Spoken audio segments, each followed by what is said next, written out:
Ang lulutuin natin ngayon ay salmon in can na may dahon ng ampalaya. Hi! Magandang araw pong muli sa inyo. Eto na naman po, balik tayo sa Elvis Kitchenette. Si Elvis rin po. Ngayon, ang ating lulutuin ay very simple.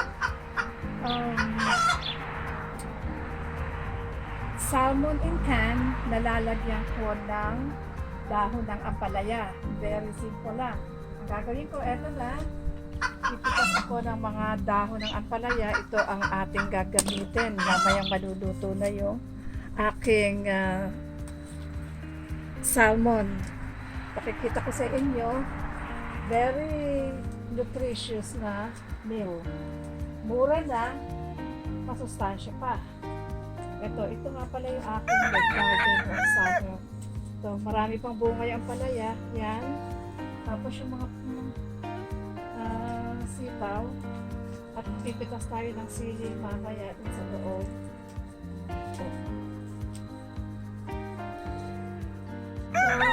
Yung sili, gagamitin natin to. Ito. Siling siling pansigang. Yan. At eto naman yung banana peppers. Pero maliliit na siya. Papatay na kasi yung yung mga gulay. Sige. Hi, eto na. Ito ang ating mga ingredients. Meron tayong garlic. Garlic, 3 cloves lang. Ito, malaki yung onion. Hahatiin ko pa.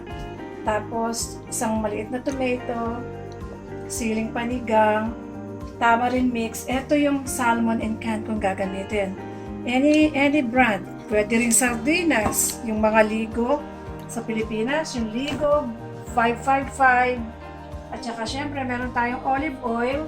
So, ngayon ita-turn on ko na yung aking stove. Yan. Hanggang pinapainit ko na yung kawali, i-chop ko na ito aking garlic.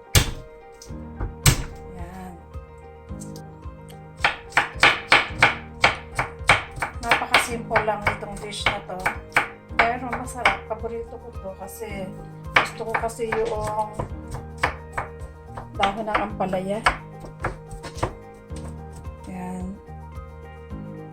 Tapos, kalahati lang onion. Ayaw ko yung madaming onion. Yan.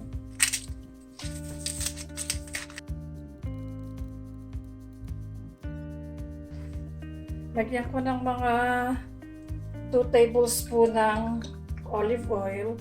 Kung wala kayong olive oil, pwede naman ang regular oil.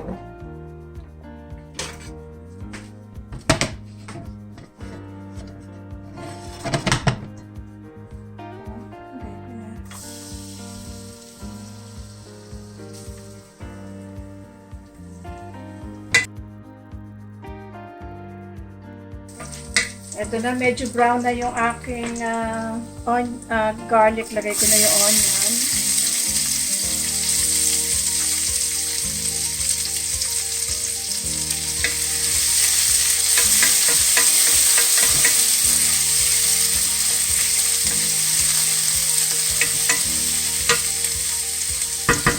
Pwede ko na lagay yung kamatis. Brown na yung aking garlic saka onion.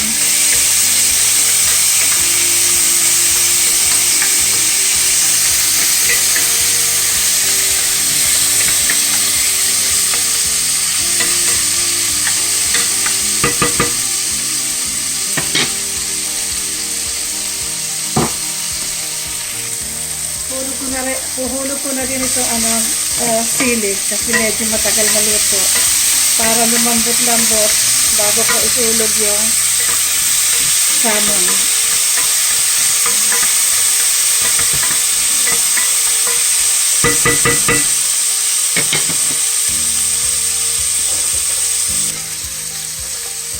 Ito yung salmon in can.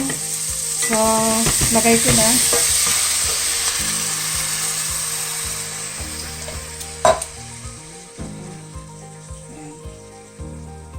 Huwag di masyadong durugin.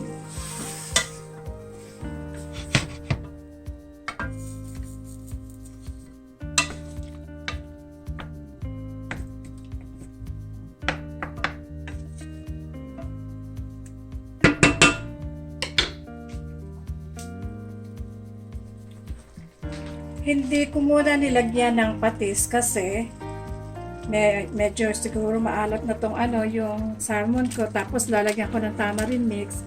Itong tamarind mix, maalat. So, tansyahin nyo lang. Kung okay na sa inyo, pwede na kayo hindi maglagay ng patis. Baka kasi masyadong umalat.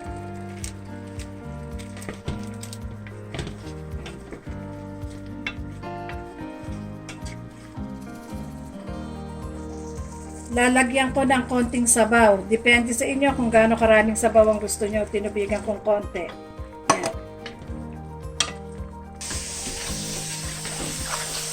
So, sinuhugasan ko na itong dahon ng ampalaya. Tanggalin ko itong mga ano. Yan.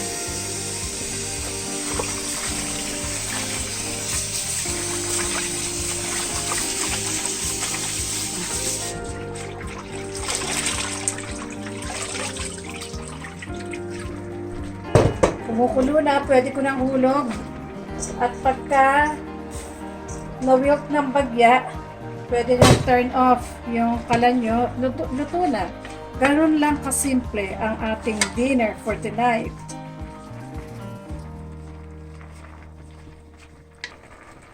Titikman ko. Okay na.